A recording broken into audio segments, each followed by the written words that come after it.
अस्सलाम वालेकुम नाज़रीन, मैं हूँ राजा मुताल चौहान। बात कर लेते हैं दुनिया भर में तेल की कीमतें गिर रही हैं। उसका नतीजा ये है कि पाकिस्तान में भी पेट्रोल की कीमत कम होने वाली है। सुनने में तो ये आ रहा है जैसा कि पिछली बार भी सुनने में आया था, लेकिन वज़ीर-ए-आज़म साहब ने जो है वो बिजली में रिलीफ दिया उसके बदले में, और पेट्रोल की कीमतें कम नहीं हुई। लेकिन इस बार फिर से ये सुनने में आ रहा है। और दूसरी खबर ये है कि पाकिस्तान के ऊपर डॉलरों की बरसात हुई है। बरसात कहाँ से हुई है उस पर भी बात करेंगे। सबसे पहले आपसे दरख्वास्त है कि चैनल को सब्सक्राइब कर लीजिए, वीडियो को लाइक कर दीजिए और वीडियो को आखिर तक देखिएगा। आगे बात करते हैं कि पेट्रोल की कीमतों में कम होने के लिए वज़ीर-ए-आज़म को समरी हर साल कर दी गई है। जैसा कि आपको पता है कि हर 15 तारीख और 15 दिन बाद जो है वो ये कीमतें जो है वो रिवाइज़ की जाती हैं और इन कीमतों के ऊपर जो है वो नज़र-ए-षानी की जाती है। और गुज़िश्ता दिनों में जब तेल की कीमतें दुनिया भर में कम हो रही थीं, तो वज़ीर-ए-आज़म साहब ने भी कहा था कि इसका जो है हम बिजली में रिलीफ़ देंगे।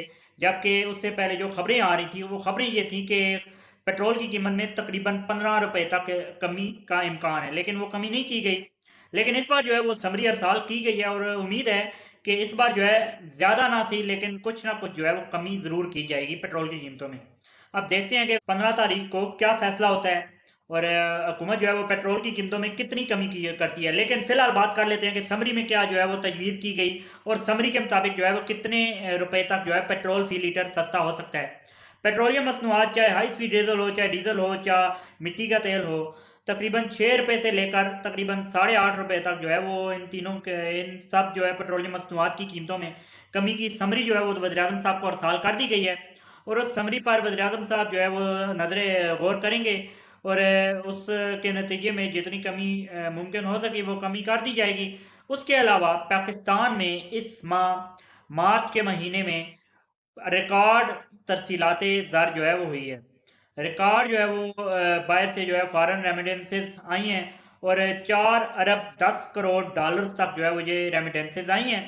और सबसे ज़्यादा सऊदी अरब से ये पैसा जो है पाकिस्तान में ओवरसीज़ पाकिस्तानी ने भेजा। आप लोगों को मालूम है कि ओवरसीज़ कन्वेंशन भी चल रहा है जिसका जो कि बड़ी अच्छी बात है। ये ओवरसीज़ पाकिस्तानी ही हैं जो पाकिस्तानी बिजनेसमैन के तौर पे पाकिस्तान के अंदर जो है कंपनीज खोल के और पाकिस्तानी बिजनेसमैन के तौर पे दुनिया भर में जो है पाकिस्तानी अशिया को पहुंचा सकते हैं। क्योंकि पाकिस्तान के अंदर तो आपको पता है फ़िलहाल के लिए करेंसी जो है वो इतनी मजबूत नहीं है, ना ही पाकिस्तानी जो है इतना इन्वेस्टमेंट जो है वो करने की इस्तात रखते हैं। ओवरसीज़ पाकिस्तानी इन्वेस्टमेंट करेंगे पाकिस्तान के अंदर तो पाकिस्तानी बिजनेसमैन में इजाफा होगा, बिजनेस जो है बढ़ेगा। और ओवरसीज़ कन्वेंशन भी जारी है। ओवरसीज़ जो है वो रेमिटेंसेस इस साल जो है साल में भी जो है वो सबसे रिकॉर्ड आई हैं, तकरीबन 28 अरब डॉलर की आई हैं। और गुज़िश्ता मार्च के महीने में 4 अरब 10 करोड़ डॉलर की रेमिटेंसेस बहुत बड़ी कामयाबी है पाकिस्तान के लिए।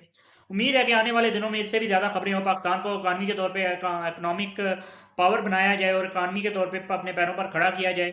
जैसा कि पाकिस्तान जो है वो आज फ़िलहाल तक जो है वो कशकोल लिए आईएमएफ के पास कभी जा रहा है, उसकी शराइत मान रहा है, कभी जो है वो अमेरिका के आगे घुटने टेकना पड़ते हैं, कभी कुछ और आलमी ताकतों के आगे घुटने टेकना पड़ते हैं।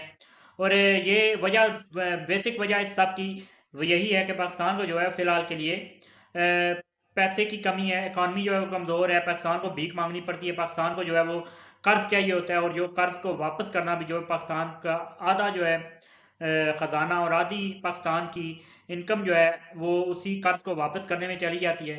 और इसको जो है अब ख़त्म होना चाहिए और इसको ख़त्म करने के लिए मज़ीद आला और मज़ीद अच्छी पॉलिसी जो है हुकूमत को बनानी होगी। इसी पैगाम के साथ मुझे दीजिए इजाज़त। चैनल को सब्सक्राइब कर लीजिए, वीडियो को लाइक कर लीजिए। अल्लाह हाफ़िज़ नासिर।